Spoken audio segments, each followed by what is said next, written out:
Or if it's not, then oh well.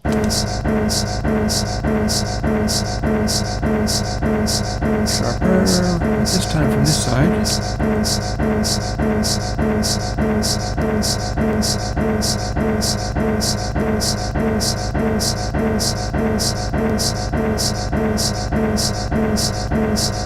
There's the note.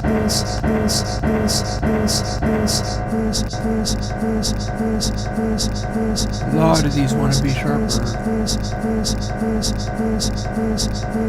Pitch is hard.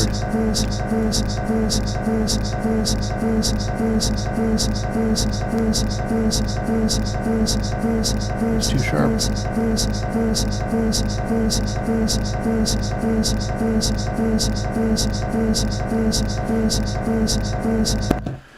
And sometimes only when having it cycle like that and fiddling with it do you hear what the pitch center is, because it's so freaking wonky. I can't sing Worth the Damn, but we're going to pretend that I can using this technique.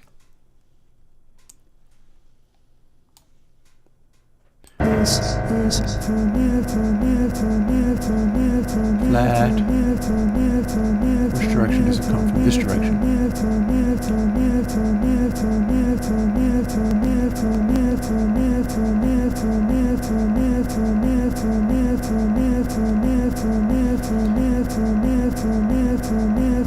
You want to be split.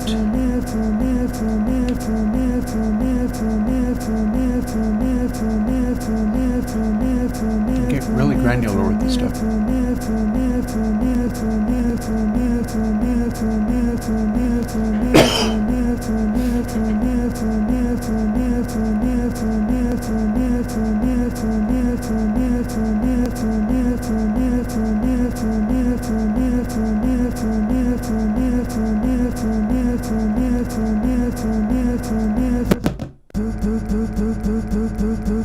That's barely a note.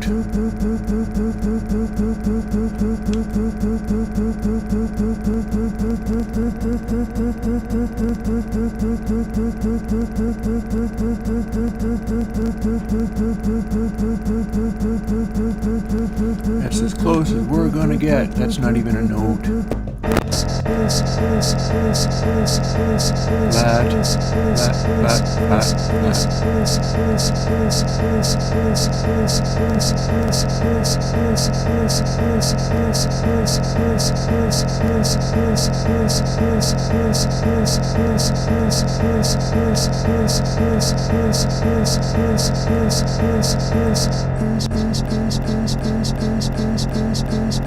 Closer.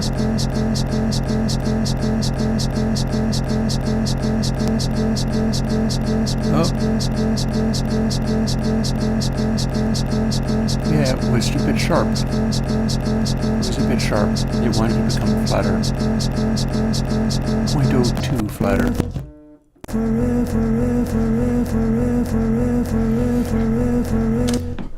Hang on, something's happening. Yep.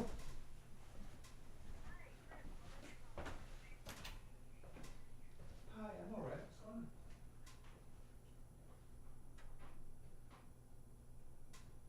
Sounds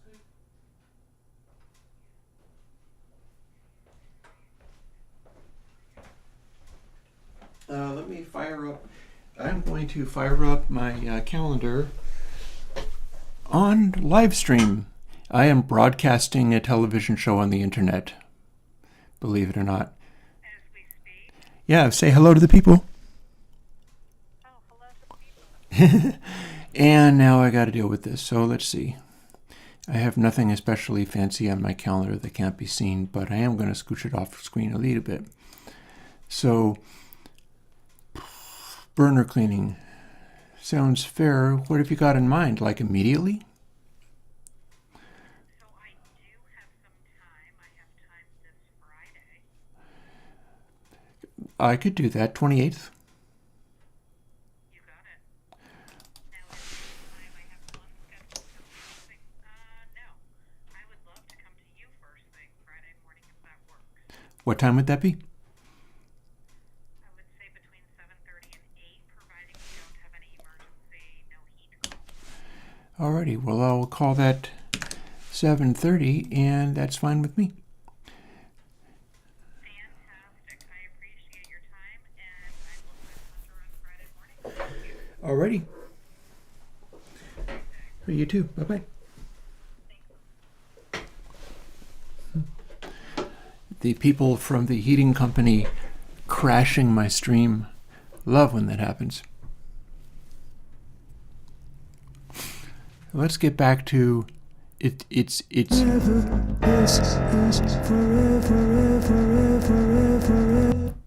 that would be what we're normally doing right now. Yeah. These, for all that this is an oil company, they can be kind of cool. For instance, last year, the guy that fixed did the burner cleaning on the oil furnace, fixed some broken things about it and made it work better, and also measured it to see if it was safe, and determined that it produced unusually low amounts of carbon dioxide. So that was kind of neat.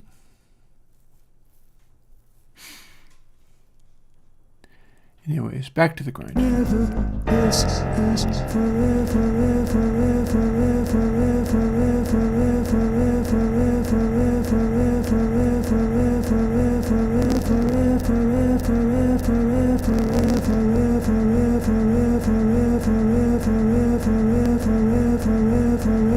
Yeah, that was a little sharp, that one.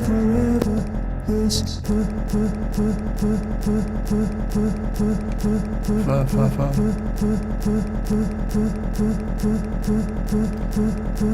Nice.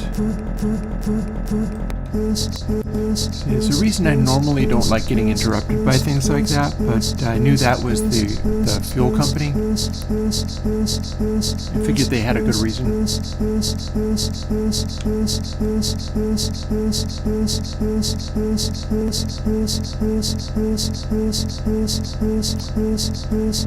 My pitch is improving, it's not as far out.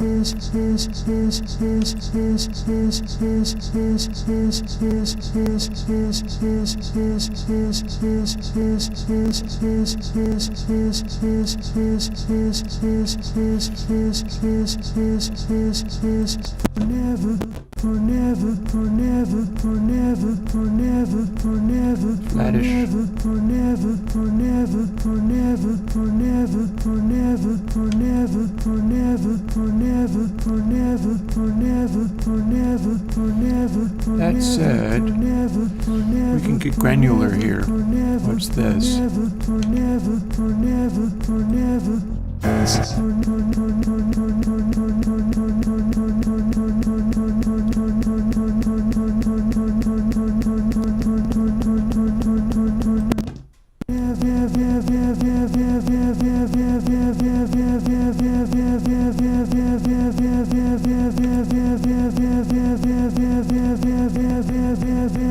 Too much?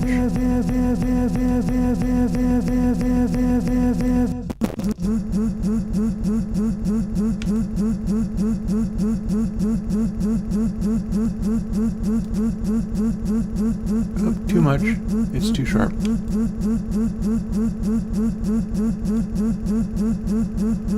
Making it a sum total of this. See?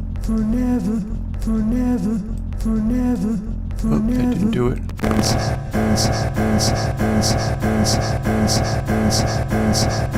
Flat.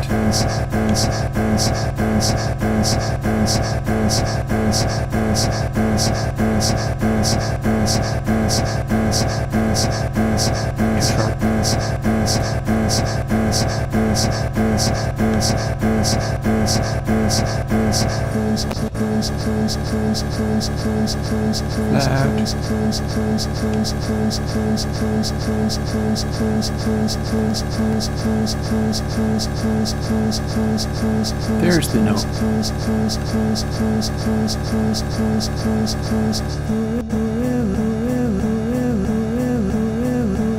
Okay, let's do that granular thing here too.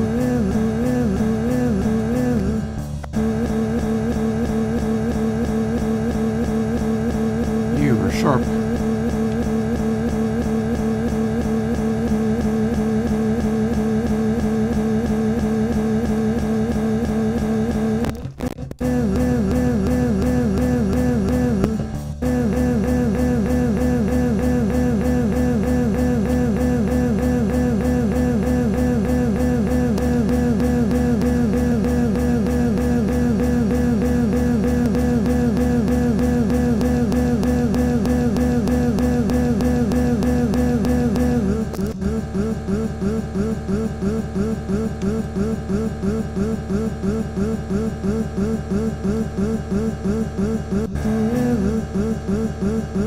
Okay.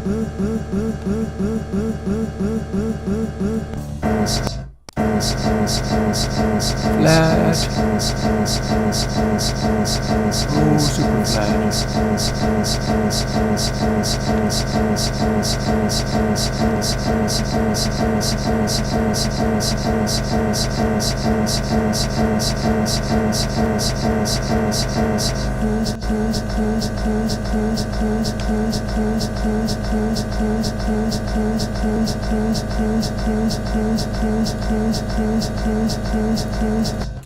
It's wild how all of these are a little bit off in every which direction, but you dial it in and it's like, oh, there's the note.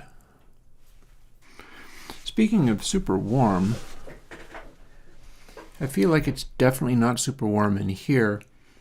And I've started making, okay, so I've started making my rice for dinner. I'm going to lay off this at 4, so it looks like literally the entire day is going to be grinding away at this awfulness. So I can answer questions while I do it, I guess.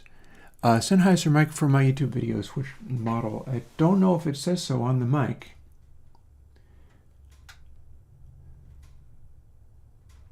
So I'm not sure what I can tell you.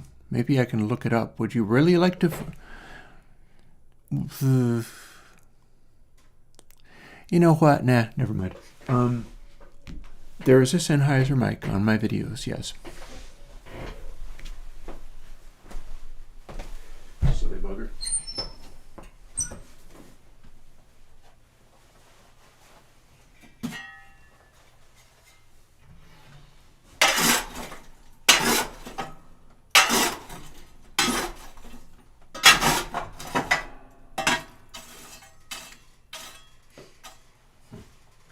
The blog is sending people after me. Let's see if we can't get a little more fire going on in here.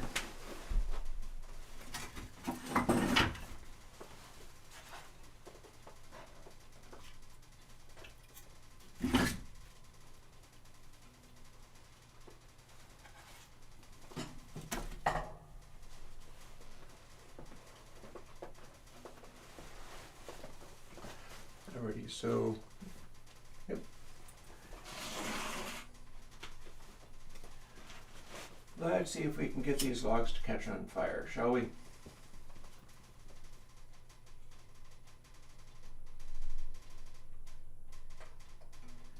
They might just start up on their own, but if not, I should get that taken care of. Eep. Like this.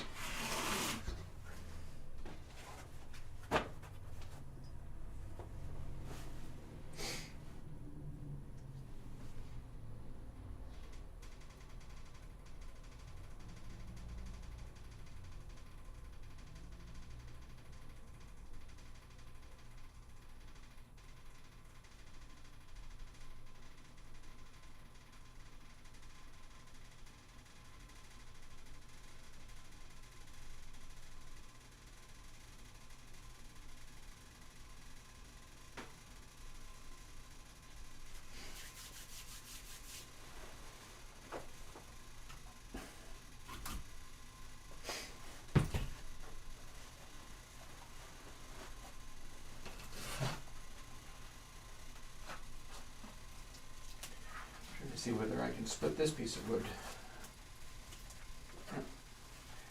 I don't think I can, but I shouldn't have to.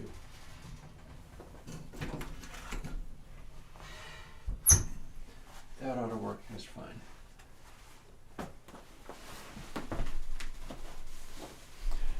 And I doubt I need to do much more wood stove wise. Tape plugin inspired by the Niagara machines? I don't have any of the Niagara machines. Forever, You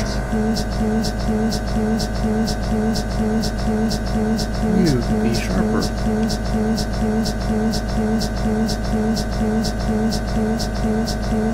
Not that sharp.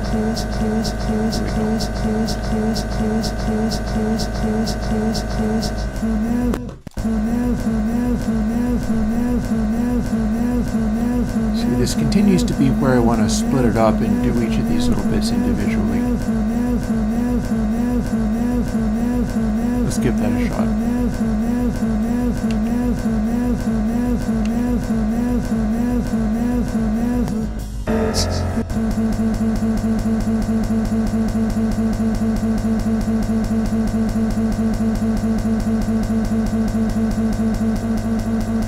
Oh, that's not the note.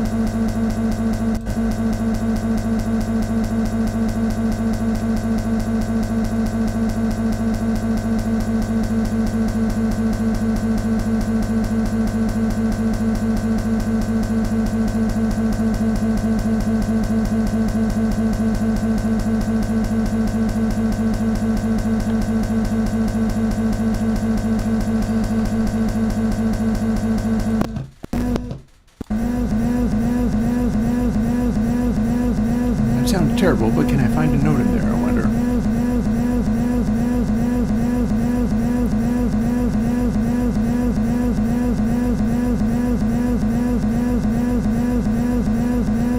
Not great.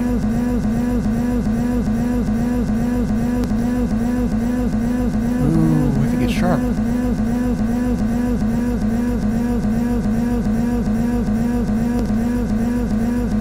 That's probably about as close as I'm gonna get.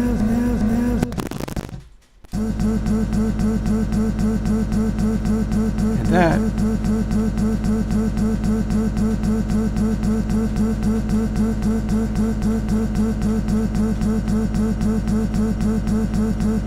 turned out to be the tiniest bit sharp.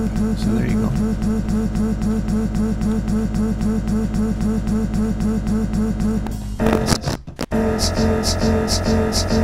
Also gotta split that.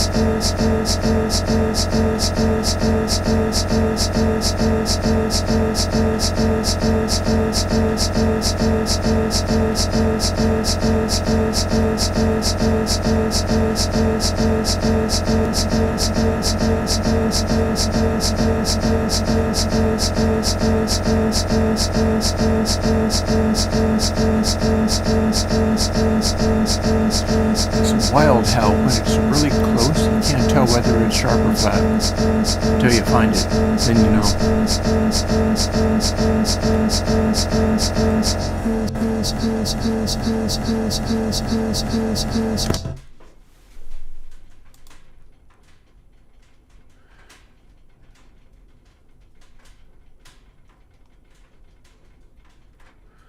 Loop points change.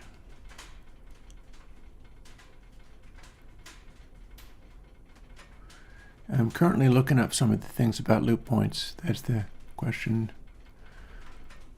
So we've got all of that.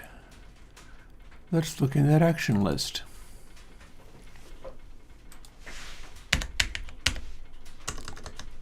Lop.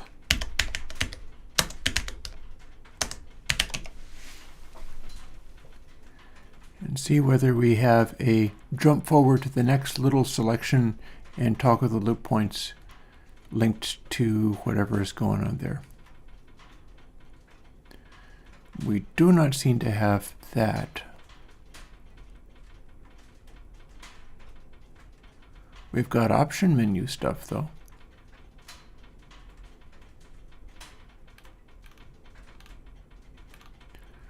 Toggle.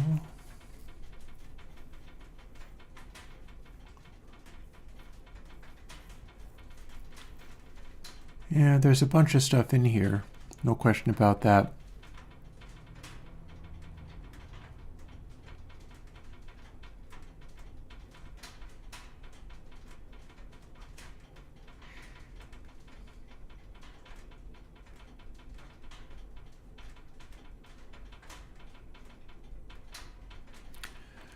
Set loop points to items. I'm not sure any of this is actually going to do what I'm looking for, so I'll just keep doing it manually. Have I corrected this one yet? No, that's the same. Oh, Well, let's see now.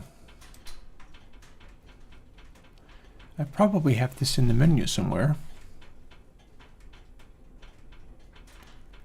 Haha. Okay. Well, that's media items properties. Oh, okay. This makes it a little easier. I've been having to link it way up here, but I can just, if it's simply time selection, I can swoop anywhere in this region, so I feel like that is better. Thank you. Good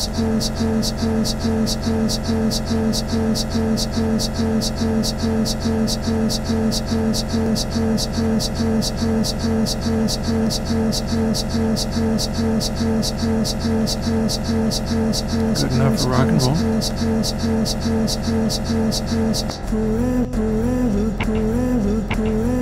That's 3 notes.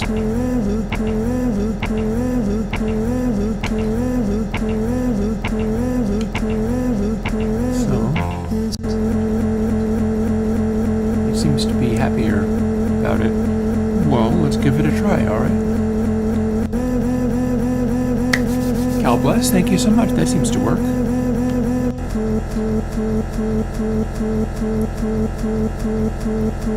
Flat.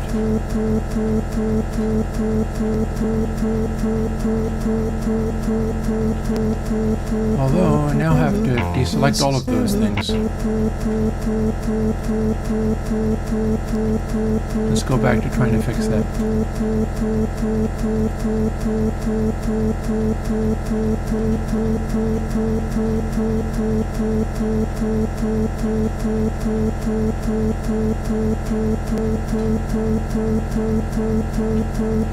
Yeah, that sounds right. Video item properties, I forgot to shift double click.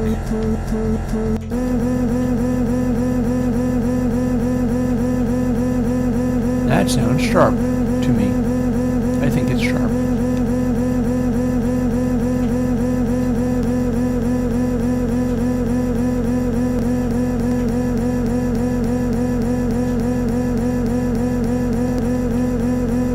But it was only a little tiny bit sharp. And that's flat. Oh, all of a sudden it's a groove.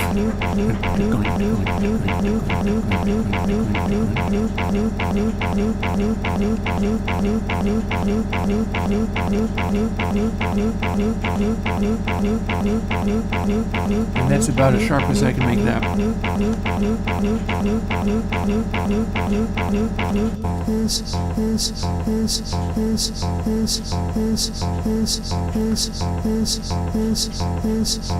Are you sharp or flat?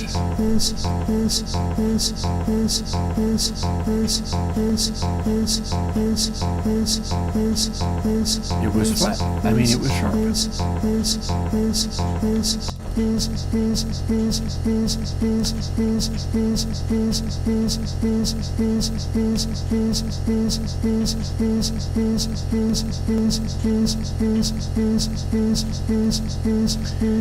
It's not very easy for me to hear all of this stuff, but that's the job, so do our best.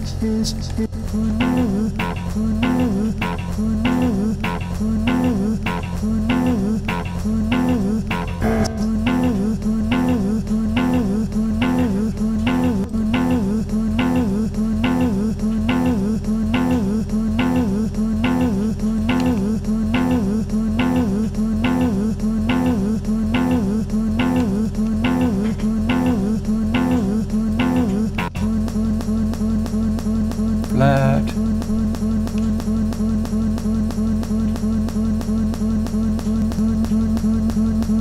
But not by much.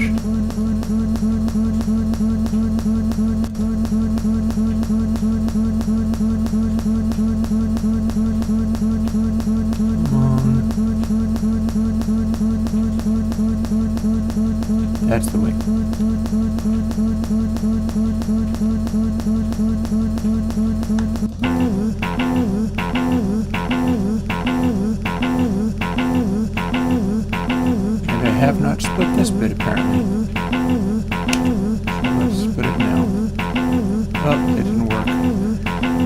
forgetting to shift click it.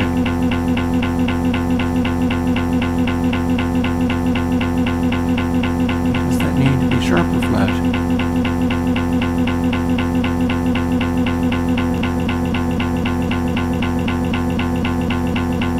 That sounds really weird, but I think it's correct. And that is not even a note. It's probably flat.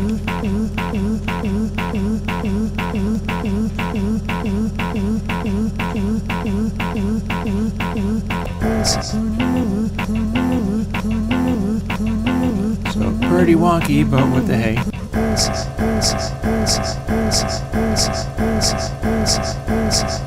That thinks it might just be sharp. I think that's sharp. And it's also slower than these other two tracks, so there's that.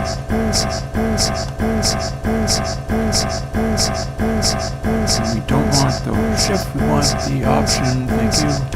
There we go.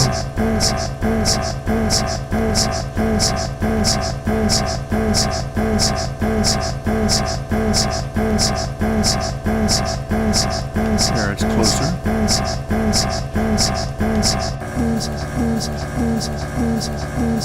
Much sharper.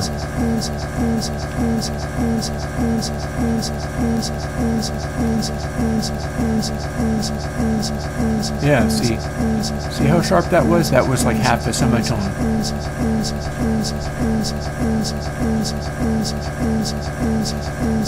This is going to be another one of our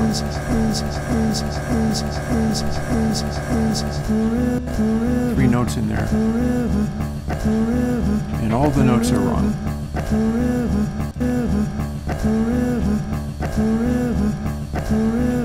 So, split U, split U.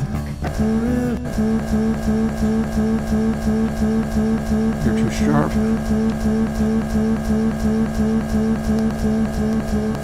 Oh no, they're all selected.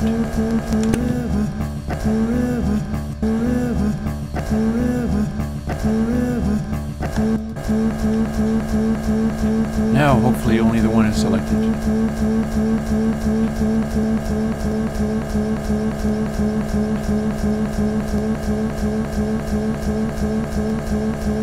Third of a semitone out.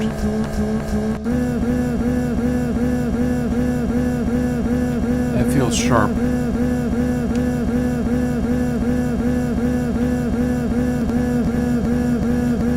But not by much.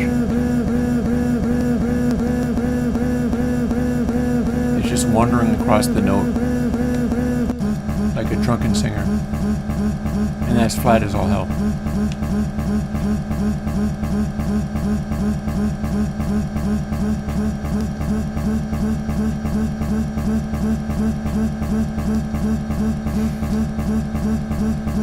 And you get this. Ooh. Wait. That's not even supposed to be that note. Not even close.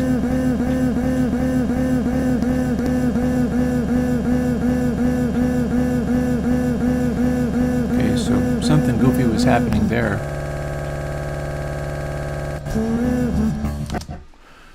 Okay, that was more effort than I really needed to deal with.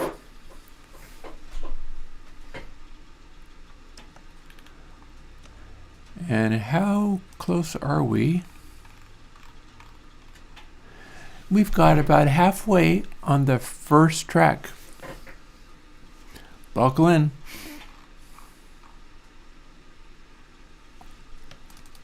That said, we keep getting small increases in efficiency. That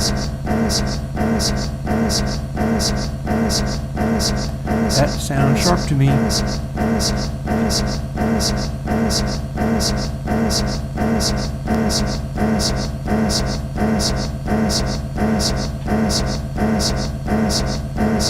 was almost a half tone. Almost half a semitone sharp.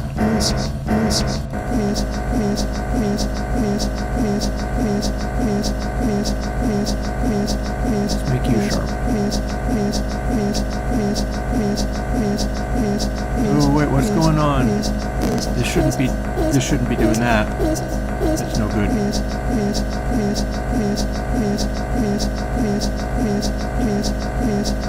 That's no good.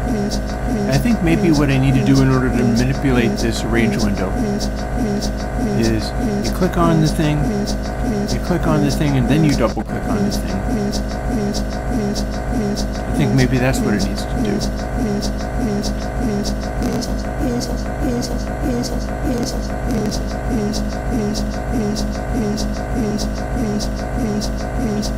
Let's test that. Click, double click. Oh dear, that's bad.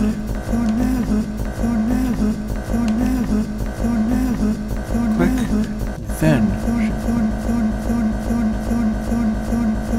I feel like that's sharp.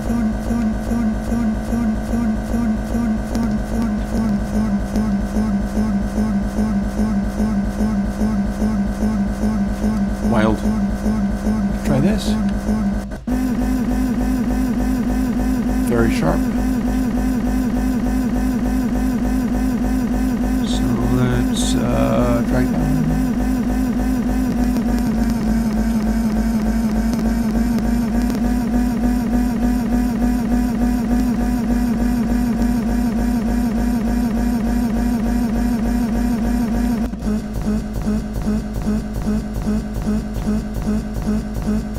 Sharp.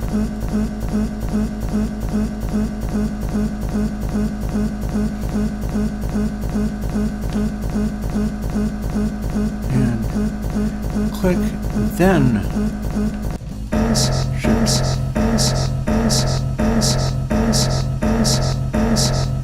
Sharp.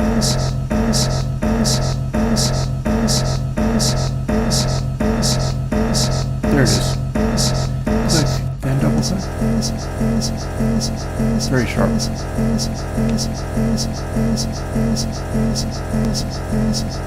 Do flat.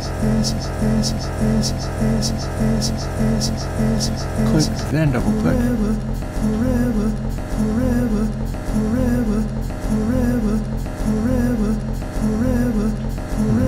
Flat.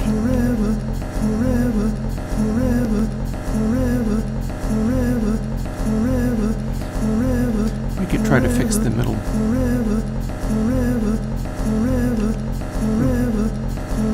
Oop. Click, then double. Blah, blah, blah, blah. Oh, how many times I've had that. That's my day. My day is nothing but blah, blah, blah. It also feels a little bit sharp.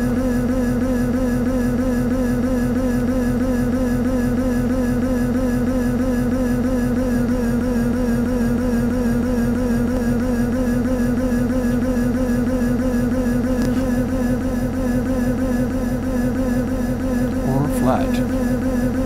Maybe it's flat.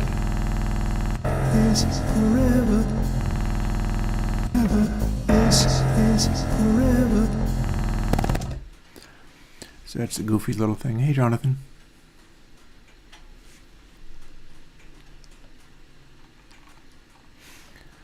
Let's see. Click. Shift double click. That's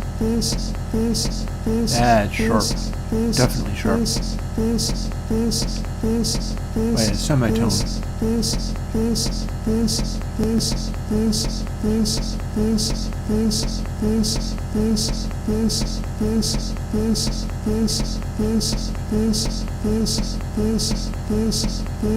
Pretty close to a semitone anyhow. Click. Double click.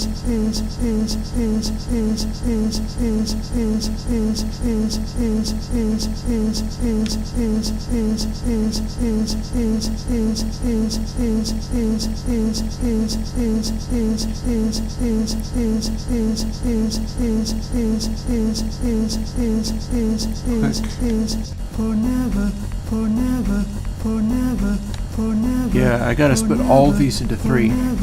all of these need to be split into 3. That's tiresome.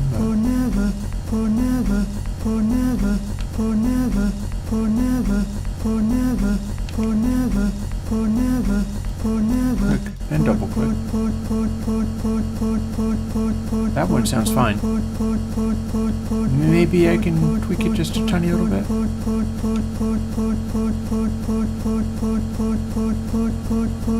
No, it's sharp maybe.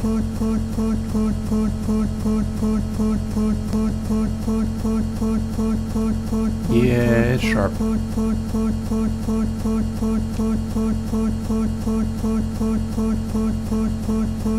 There we go. Click, double click. And that's yuck. Oh, well, I mean, I can't sing, so you can see what I have to do in order to get this to work. That's sharp.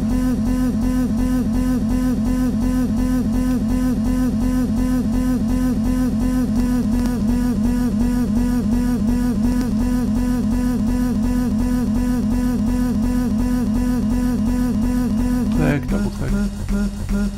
That was wildly out. That needs lots of help. How many notes?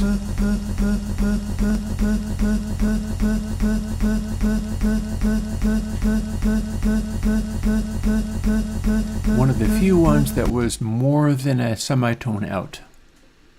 Yikes.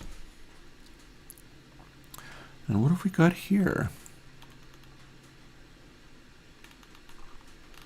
Okay, I know what that is.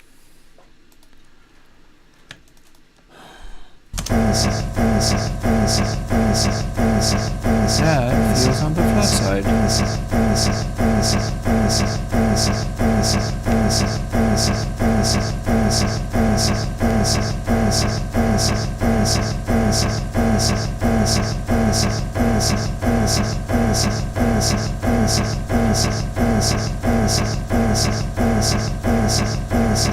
Just crossing over the note.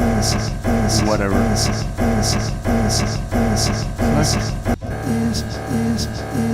That's sharp.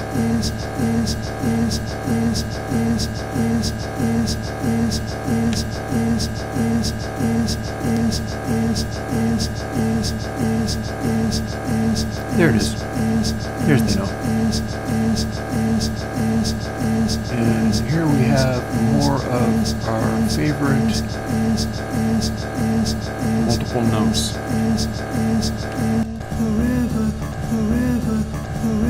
This time it's not wildly out. Pretty wildly out. Medium wildly out. I am beginning to work on the No Controllers Dubplate plugin.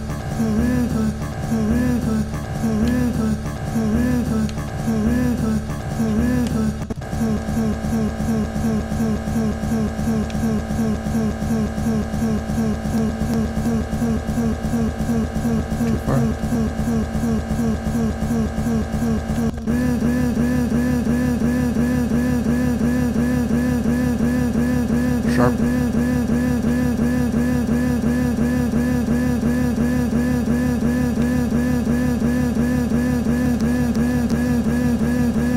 Not by much. Okay, that sounds terrible, but that's the best I'm gonna get.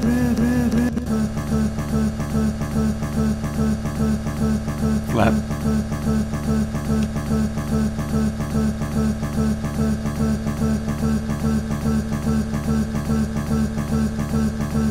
And result being this.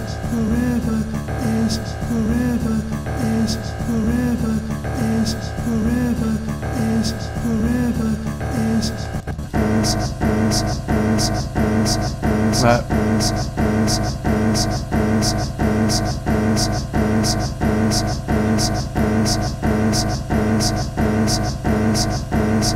Where is it?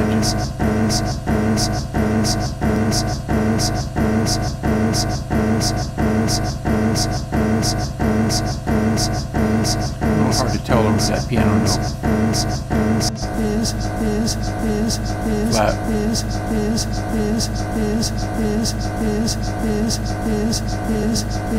But I should go at it from the other direction.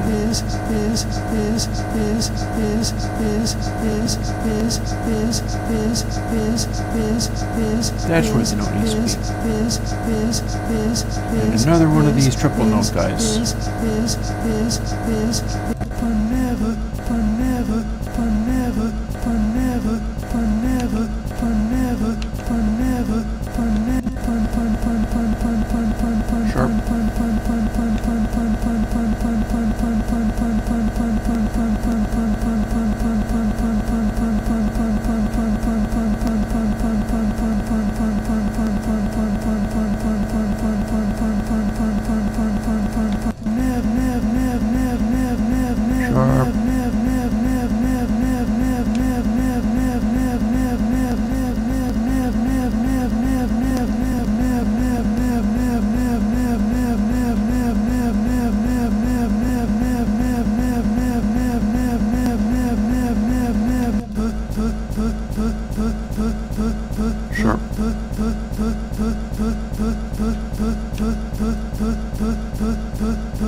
That's actually fairly close.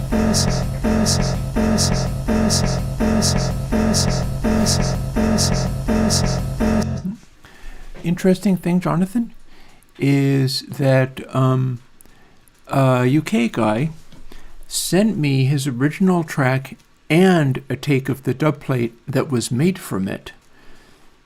It's apparently not the big dub plate maker in the UK at the time, but a guy sent me a before and after that's going to become very useful. So, expect the No Controllers dub plate thing to be coming, not right away. I don't have time to do it right away, but it will be coming. Also, expect another log to be thrown on this fire.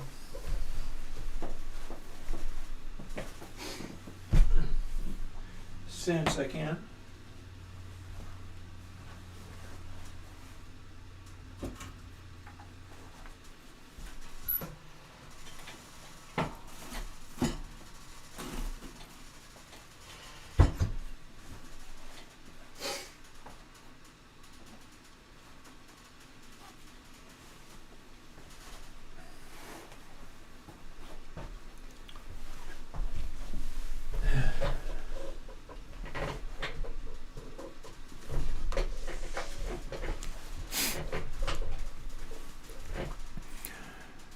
Okay. Yeah, it does pretty good that way, doesn't it? It's one of the handy things of having a wood stove. Let's see, where were we? I think that might be a little tiny bit flat. Although I'm not sure whether I've done anything with it. Let's find out.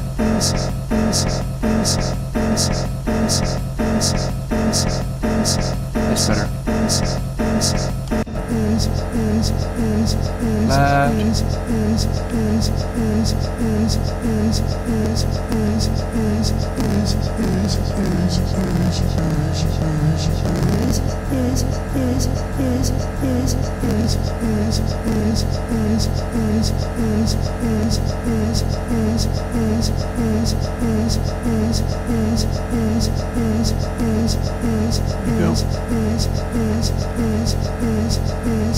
Either one of these three note pictures. Forever, forever, forever, forever, forever, forever, forever, forever, Sharp.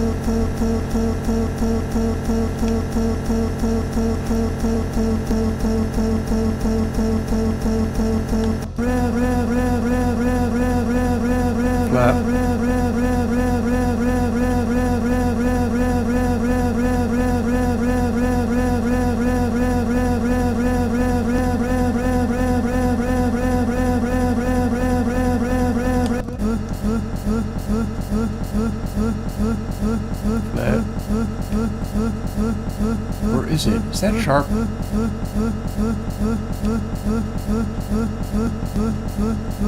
It was sharp. Cool. I am looking forward to being able to make ConsoleX this year. I bet I can make ConsoleX this year. I feel like I should be able to make ConsoleX this year. I've already gotten a couple of bits into it. The Nodal Tempo guide is pretty much me. I don't believe there was anybody else in there really. Flattish.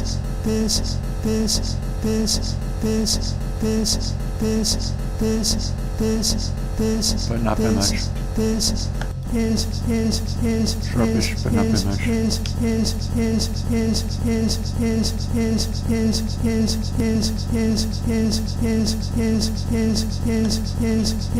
These 3-note guys always get me. I'm just getting micro notey on it.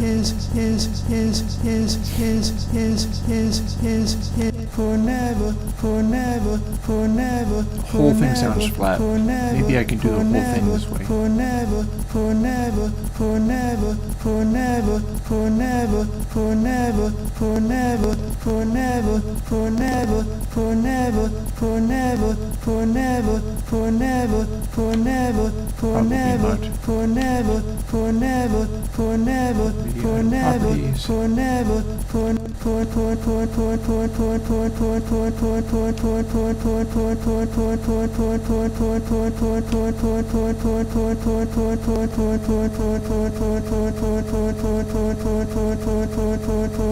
Clicking it wrong. It's because I'm getting tired. Yikes. What do I do to fix this? Wow.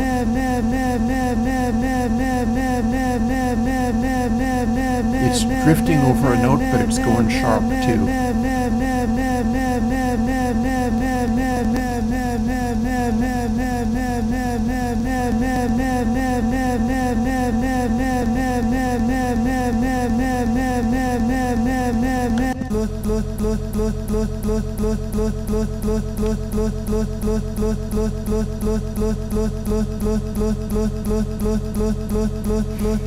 Which gives me this.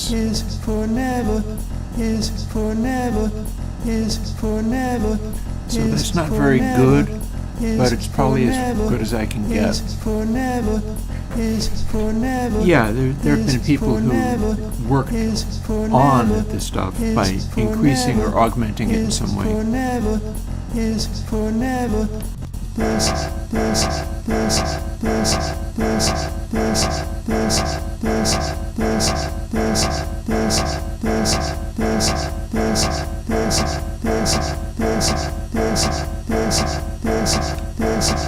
Too sharp. There we go.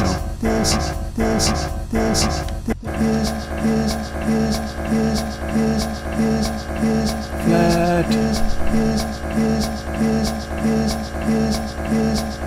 Is it flat?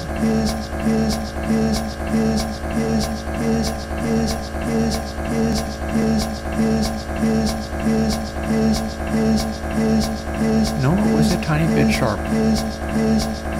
It's a tiny bit sharp. And now our favorite, the 3-note one.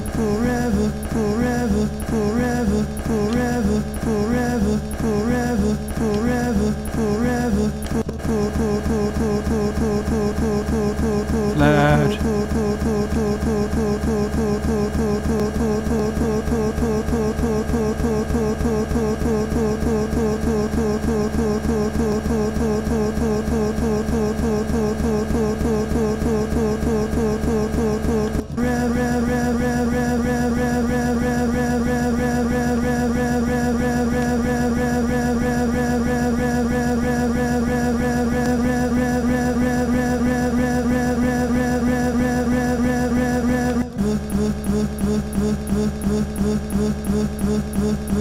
Yes.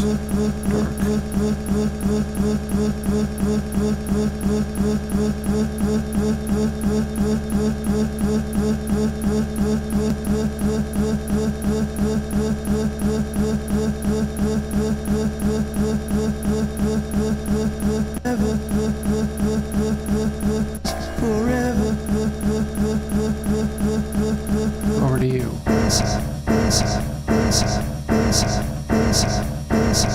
Sharp, sharp, sharp.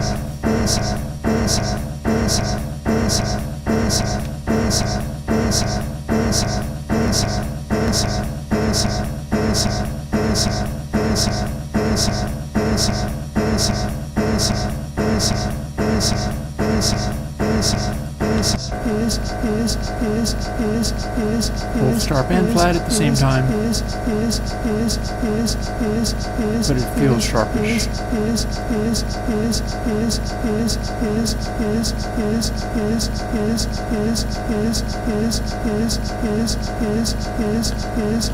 The note is damn 3 ones. Chop that sucker up as we must do. That's super sharp.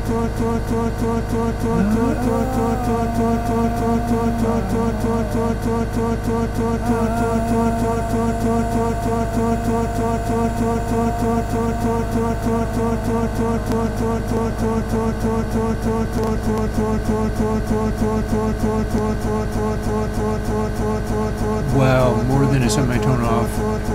Horrifying.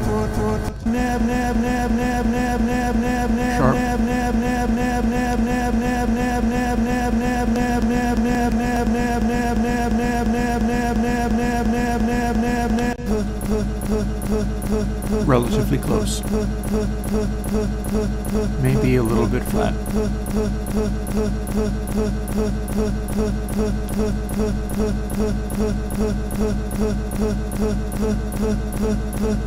A little bit flat.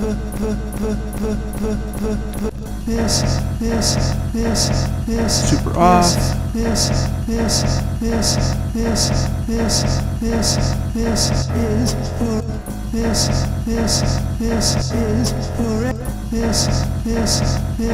That's wildly sharp. This side needs to move. Oops. No.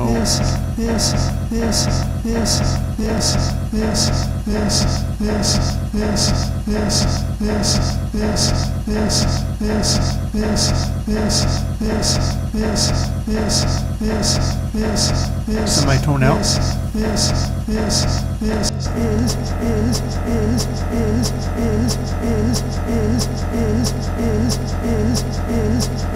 Does that need to become sharper or flatter? Don't know.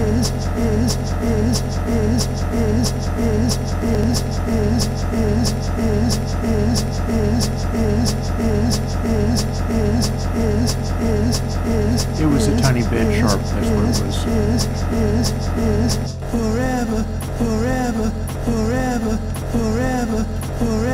Damn 3-note thing. Such a pain in the butt.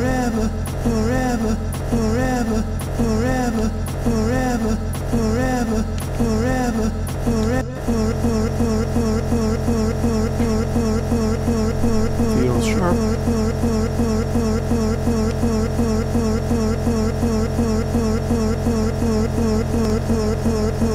Not by all that much.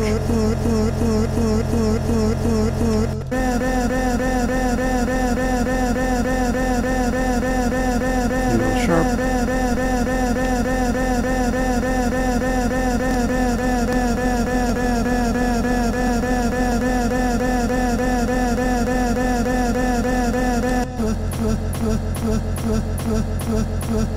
Feels flat.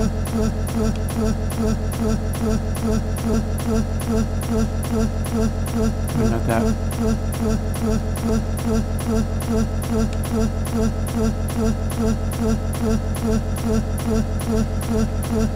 Okay. I don't even know what that is anymore. Yikes. It's sharp. It's sharp.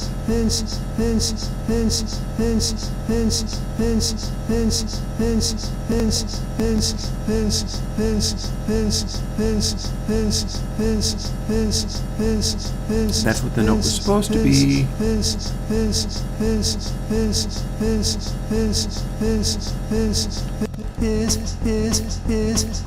That's flat.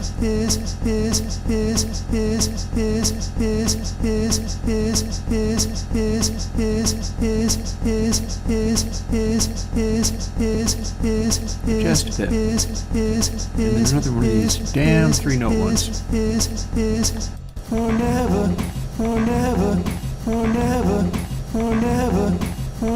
Oh, but it's the last one. Check it out. Check it out. Just a moment, don't answer that.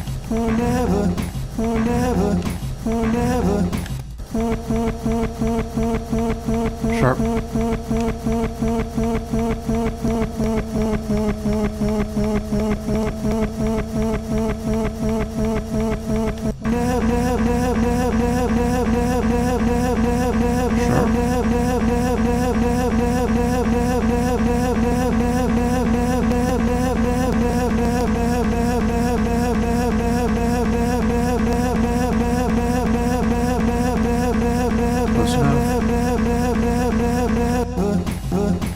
Flat as all hell.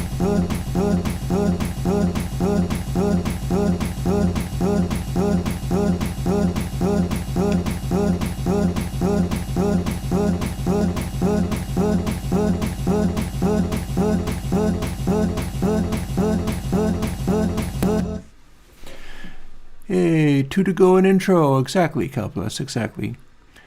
To the best of my knowledge, I don't have a wiki to use. What I have is my GitHub repository. And the GitHub repository has all this code in it. And that's pretty much what I refer to when I need to be coding new things. I will very frequently reprocess stuff.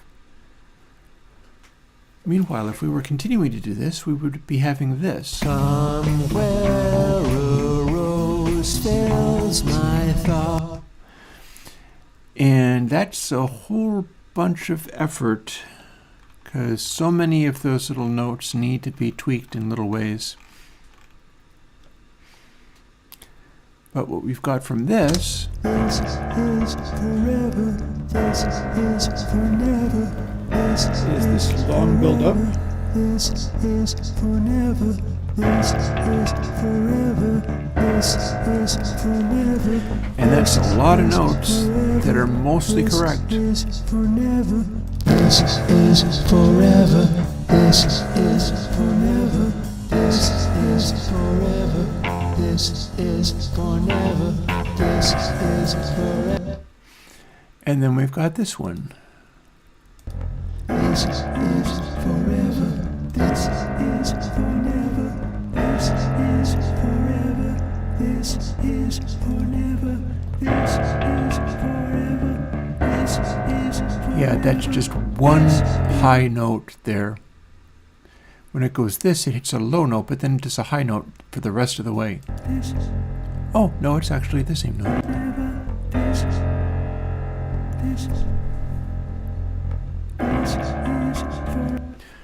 So that's interesting. That's probably going to require all the same granularity, but it's trying to hit just a single note the entire time. And it's going to be off by like 2 semitones sometimes. It's going to be wild. So instead, let's do this one, which is a lower note.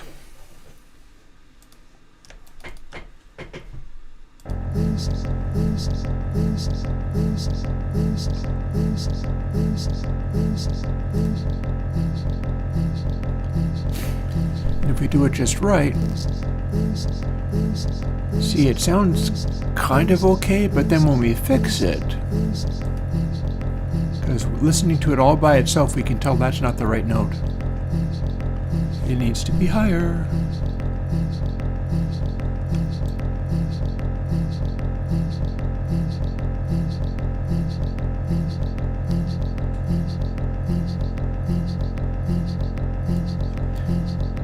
Then when we turn this one on,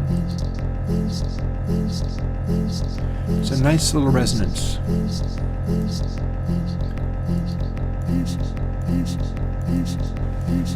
Maybe we'll just go through and hit all of them while we go. That one's flat.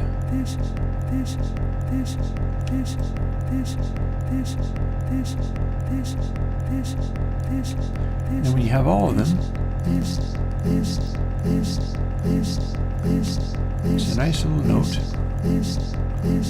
One that I think we already tried to tune, but what the heck. And then we can go here. Or actually, that's not correct at all. So let's see, what are we doing? This.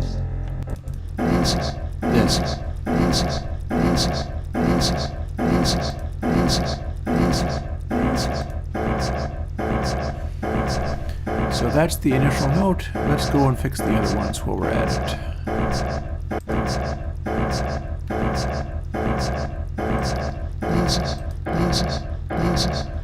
Flat.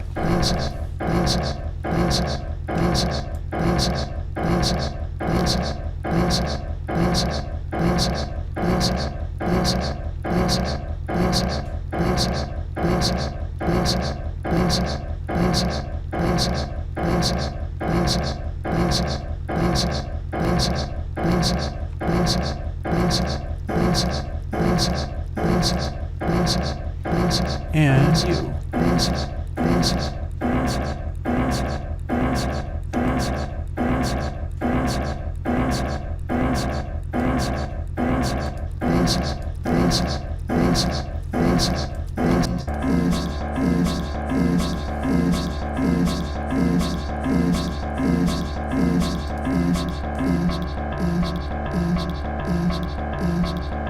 Flat.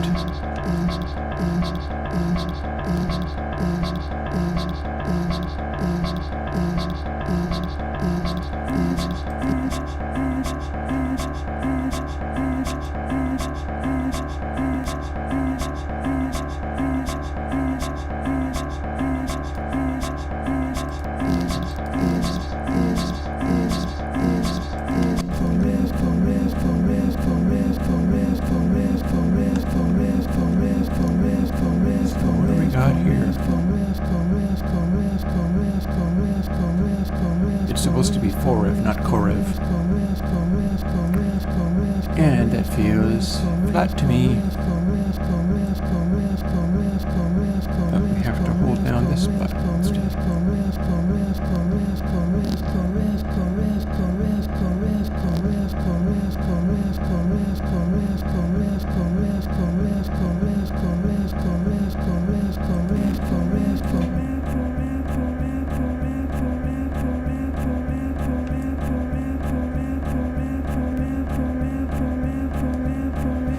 So it's a little wonky, but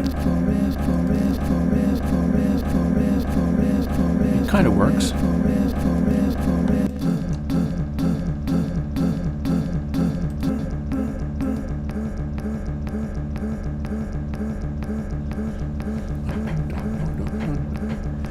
Hey, we have a hard house anthem.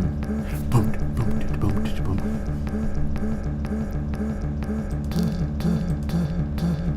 Ooh, we need to be sharper.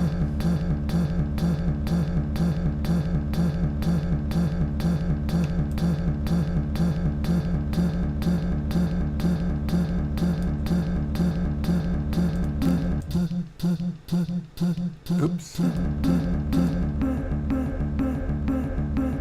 And you need to be sharper too.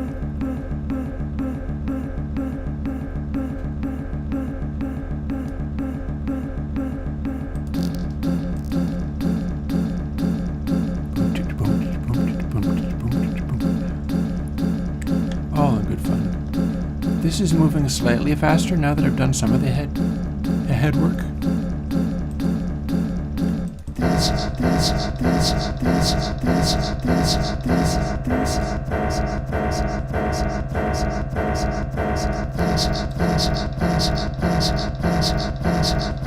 Flattish.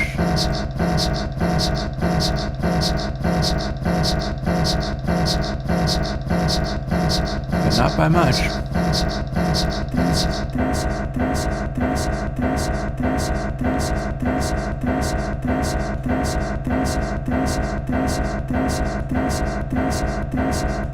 Sharp.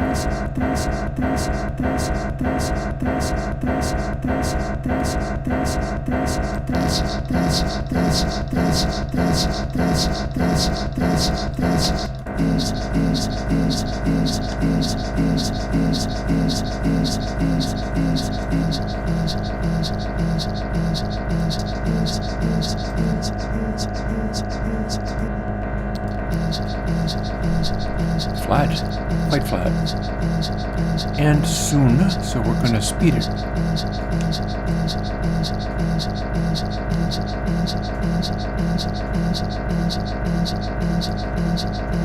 Still flat.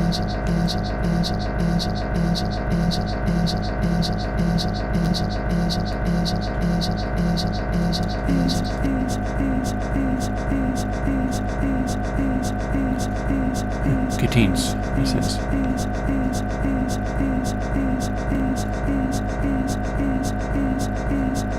Sharp.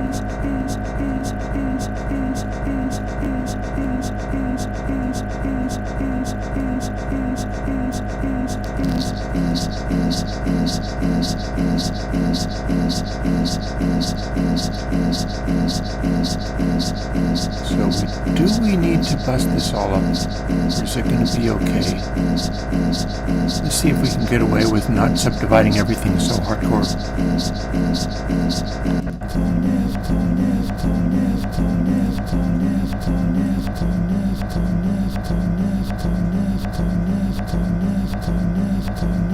You could be a little sharper.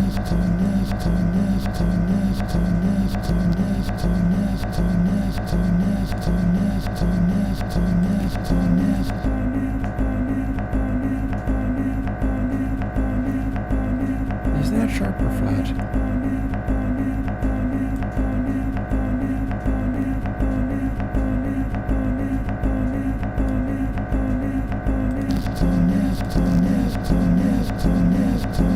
It's cool. And then a really brief end.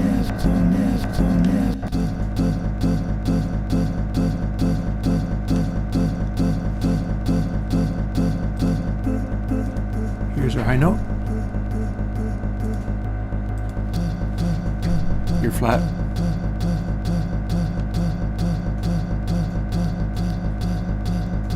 Head sharp.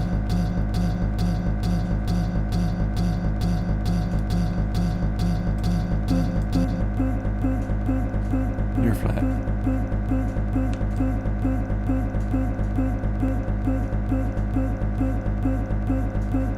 By the tiniest amount.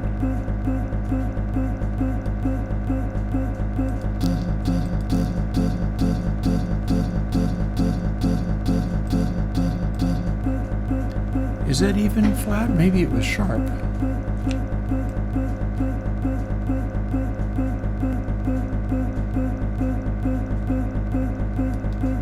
It was a tiny bit sharp. See, that's what it is.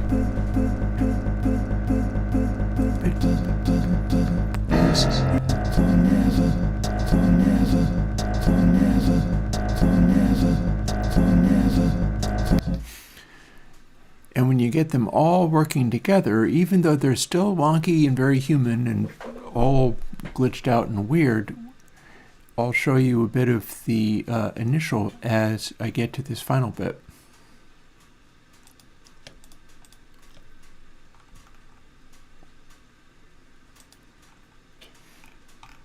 Firstly,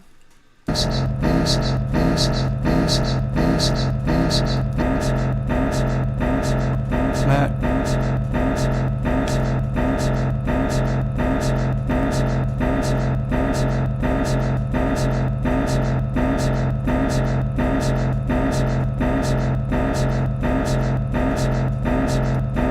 It can be really hard to tell whether it's 6 cents sharp, flat or 6 cents sharp.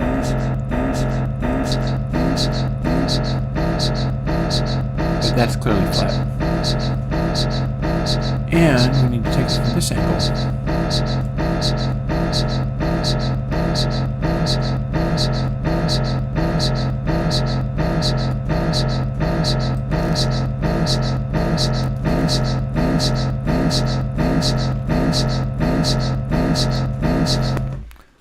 what we've done is this. Actually, I need to remove that to over here. This is forever. This is this. This is forever.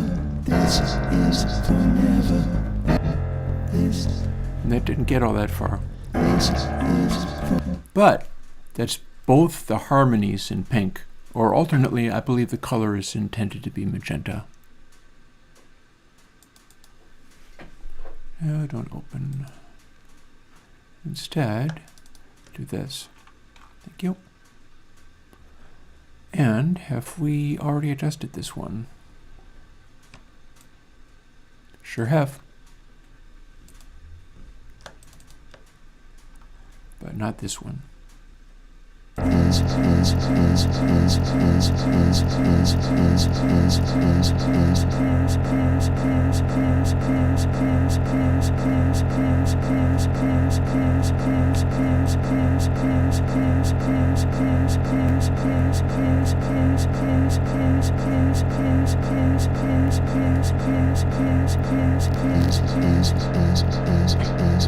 Flat.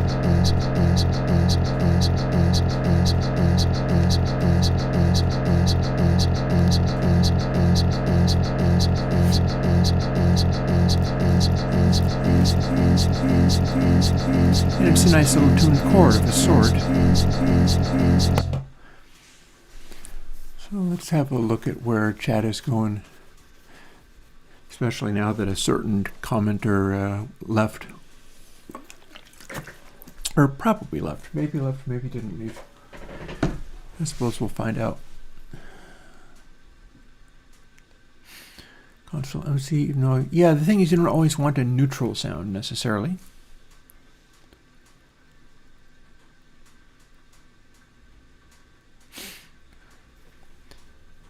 So, CalBless, I can answer your question for ConsoleX.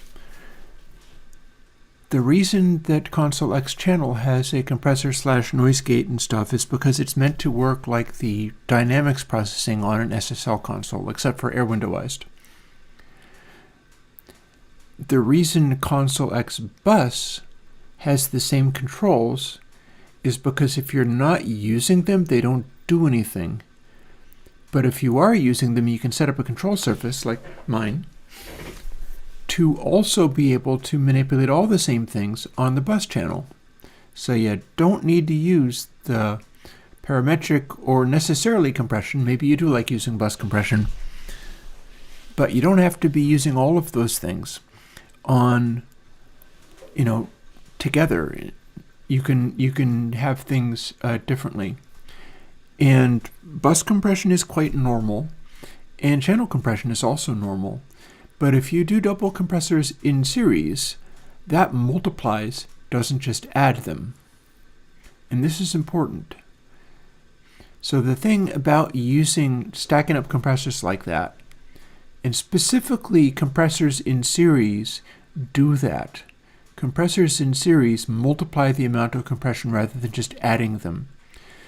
So you can have a large amount of compression made out of smaller components and have things in channels be more dynamic,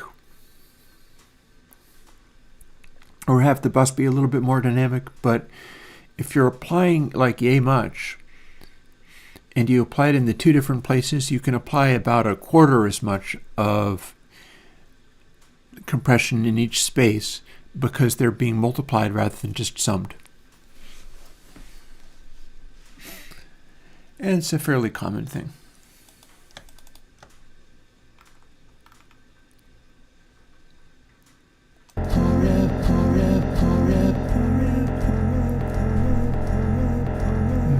God, I'm yawning. I'm tired. I've only got about a half an hour to go before I have to carry heavy logs.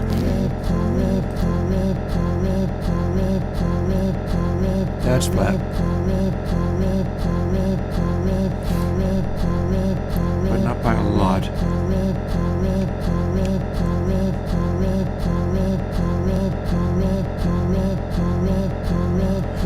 See, not by a lot.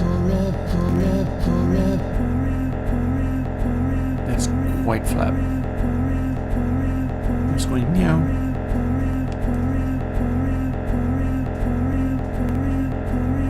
Now it's sharp.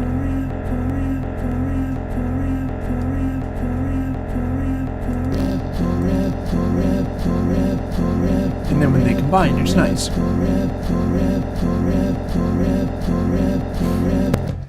And correct, ConsoleX bus can be replaced by Console 9 bus if you want to be sure you're not applying all of that stuff. You can also put Console 9 bus at the top of aux send and returns, because I like to run auxes to just one of the channels and bring them in also on a channel with ConsoleX channel, because it allows for such extreme tone shaping, and sometimes that comes in real handy.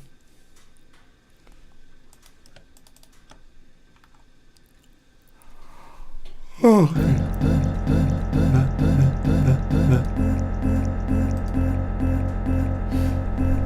You may be flat.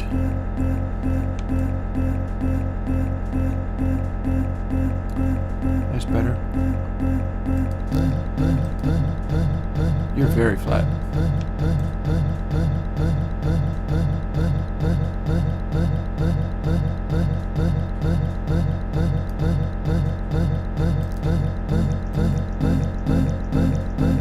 And it makes a little chord like that. See, that's what I'm shooting for with this stuff.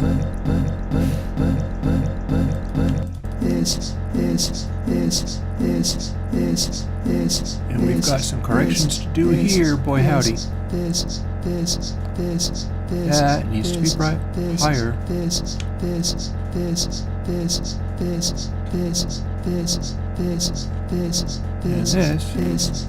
this is even farther out.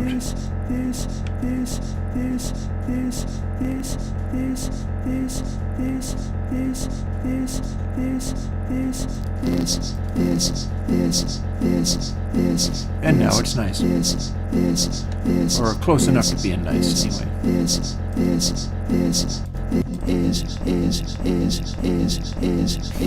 And you can hear how this is off. There's something not right about it.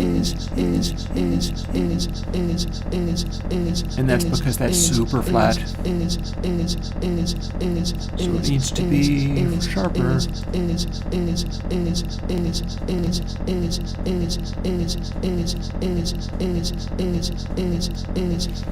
And see, it's doing a pitch swoop, but we can still make it do the pitch swoop across the right place.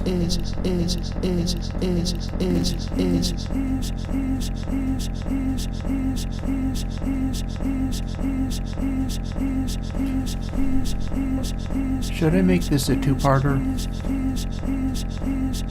Should I slide this in space?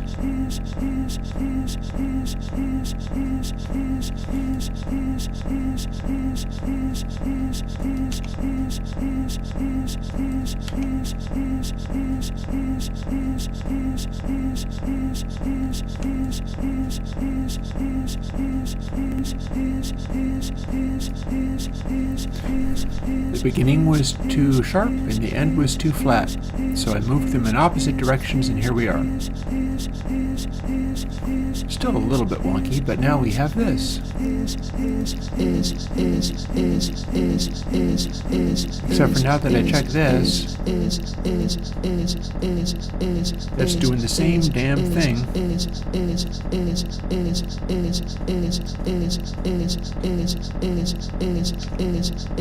Let's see what we get. Sharp and flat. Oh, also I should split this here. There we go.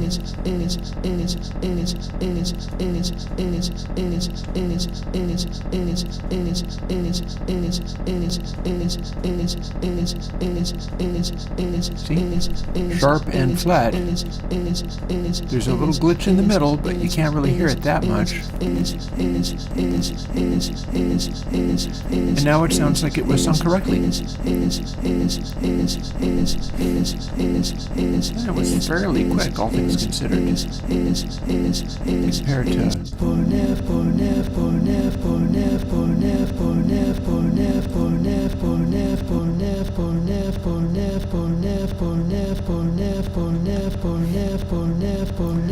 Sounds like it's saying porn dev. Porn dev, porn dev. Let's not be a porn dev. Let's be a plugin dev.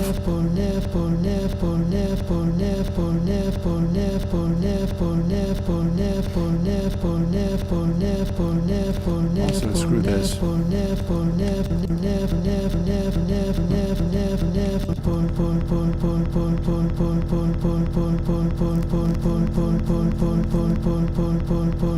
Sharper.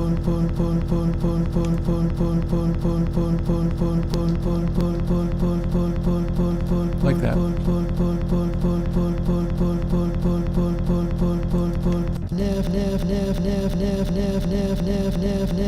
Maybe a tiny bit flat.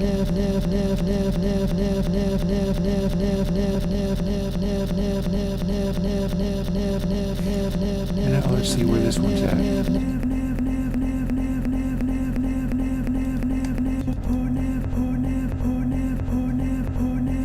Same basic problem.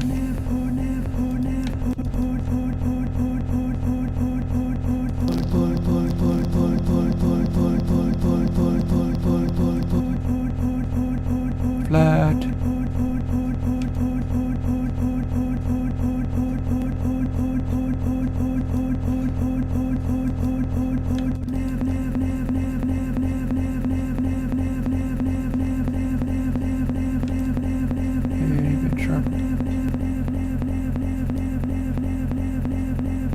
You can kind of just tuck into the piano sound that way.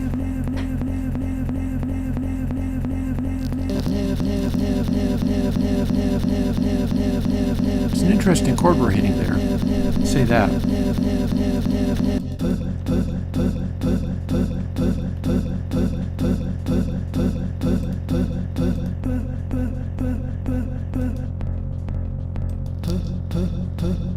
Ooh, you're sharp. Look at that.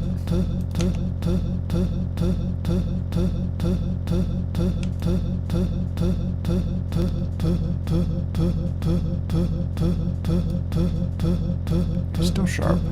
How are you sharp?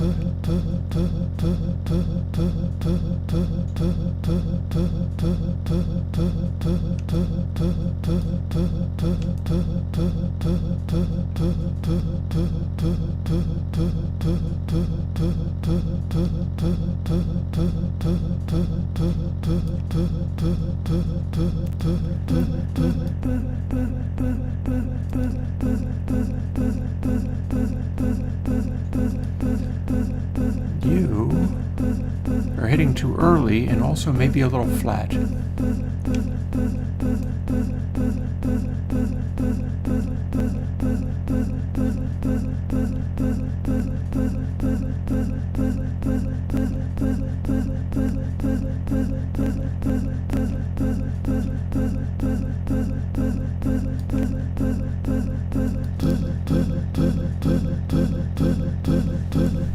And now it's a little chord going clip, clip, clip.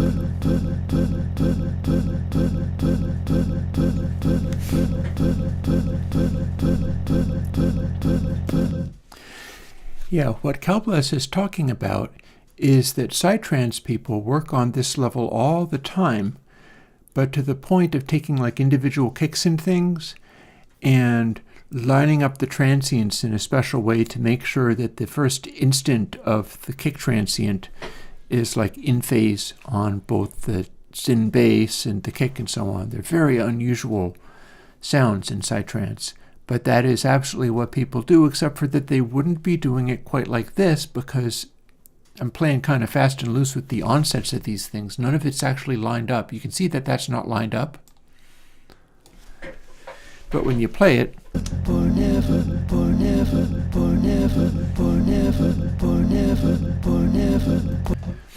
it behaves like people singing. But what's actually going on is the onsets aren't really as lined up as you'd think.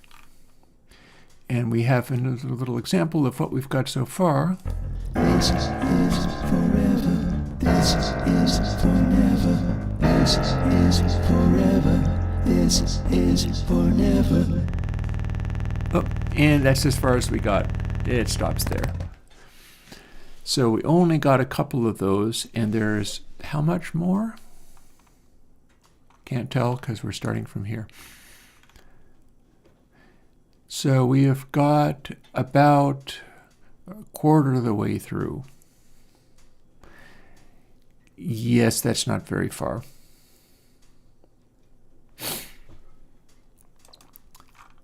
But, you know, we can't but try, I suppose. And this rate of altering is going fairly well, although I've only got another 15 minutes or so before I need to go and start hauling wood. Honestly, hauling wood at this stage is going to be a relief from this kind of stuff, but I want to get through all this kind of stuff because I would like the sound that I can get out of it. It needs to be very organic, but I have to fix all those notes and mid-notes that have gone wrong. In order to do that, I need to remember my workflow. That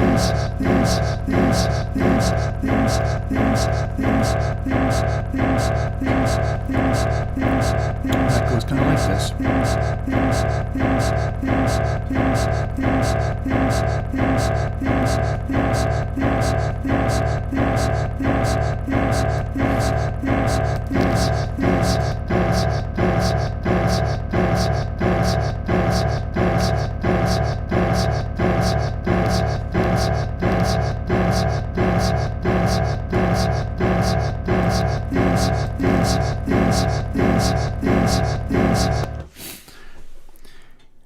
You totally should listen to some psytrance. Some of my favorite psytrance is a band from, I don't know, Sweden or something, who have gone by hallucinogenic horses.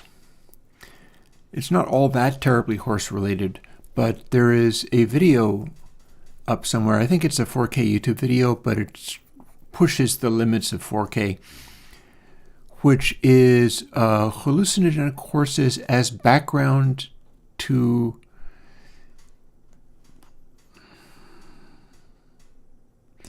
I want to say lucid dreaming, except for that's not at all what it is. It's that Blade Runner inspired visualization thingy where they have all these visualizers. They're not like AI visualizers exactly, but they are weird little algorithms that make these extremely vivid and complicated patterns, and then you can crossfade between them, and that's what this visualization does. And I should take a moment and find that. I am that tired with grinding away on this that I would like to go and find that. Let's go on a little journey.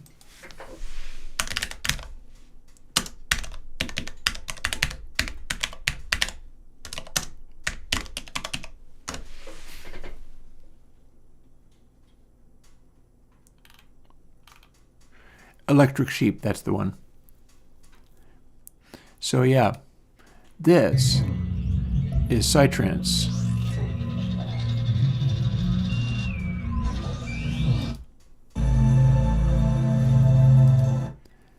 But we're not actually hearing them really getting going. That's sort of interludes between the psytrance. So let me bounce over until we get active psytrance. But this is what I was talking about, Electric Sheep. It's an elaborate visualizer.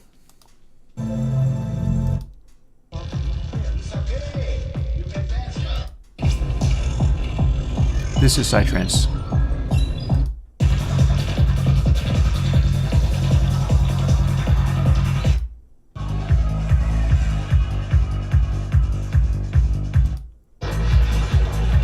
Isn't that a cool visualizer?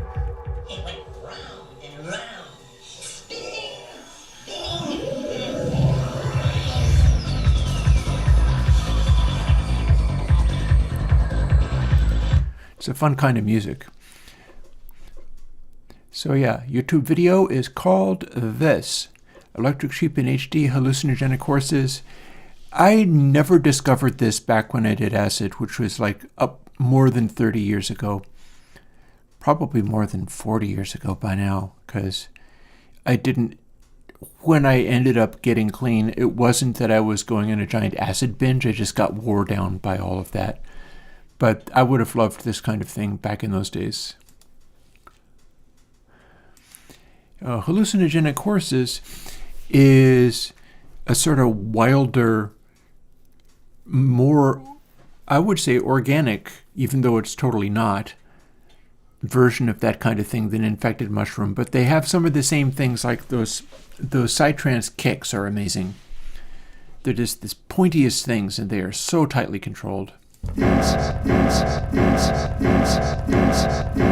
of course, my stuff is not tightly controlled at all. Oops, I didn't mean to do that.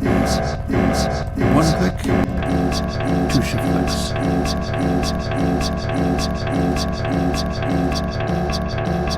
Flat.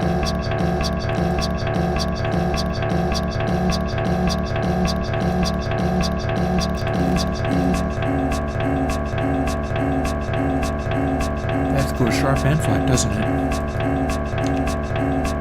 So we do this. Sharp, flat, sharp, flat.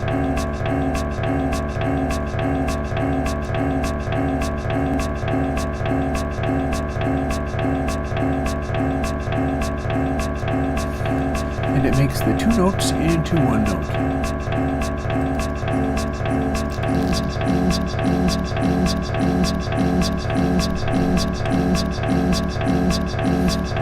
And let's see, I think this is before I started relentlessly fixing all of these in 3 notes. So let's see what we got here.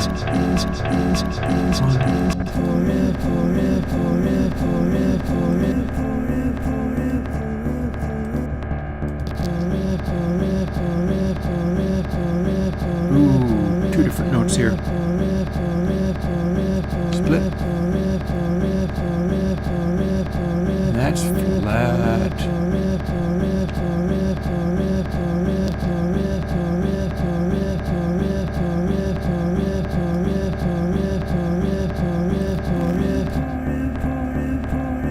And that's 2 notes also.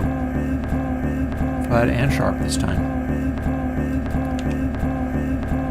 So, flat, sharp, flat, sharp.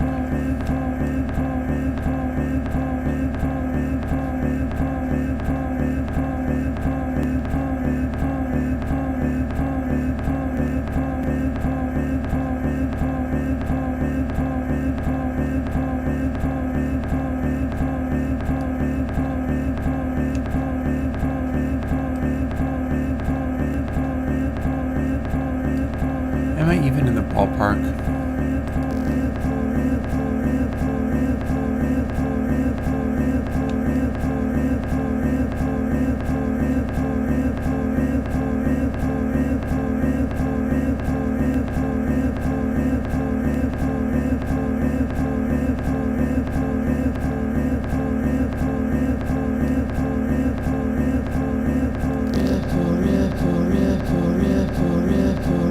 Okay, close enough for rock and roll.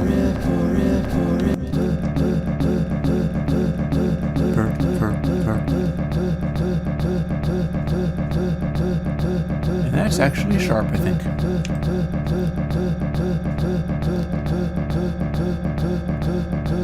Oh, except for we need to move it from the other side, because it needs to overlap.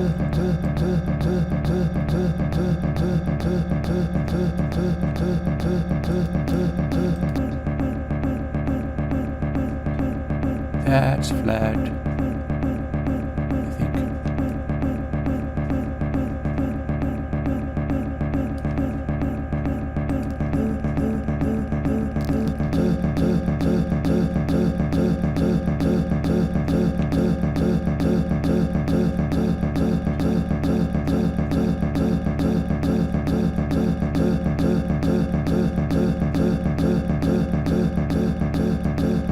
There we go.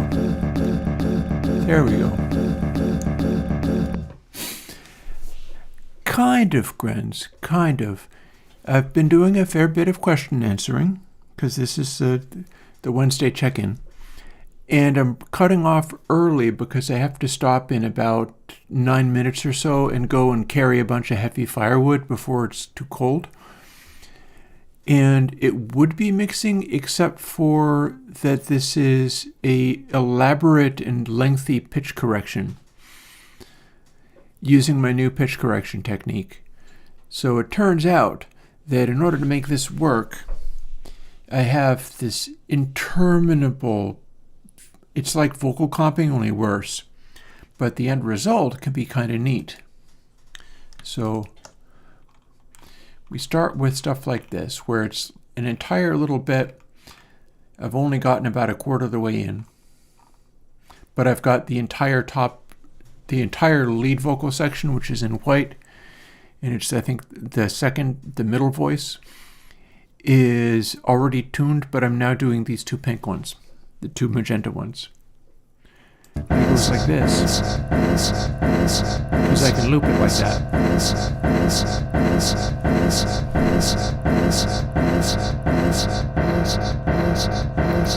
That sounds flat.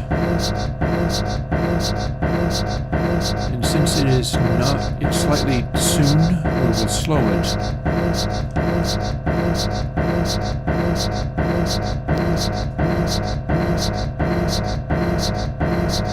That sounds like the right note.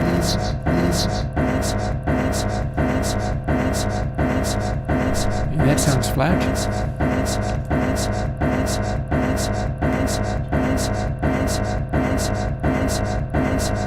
And then when we include all the other ones,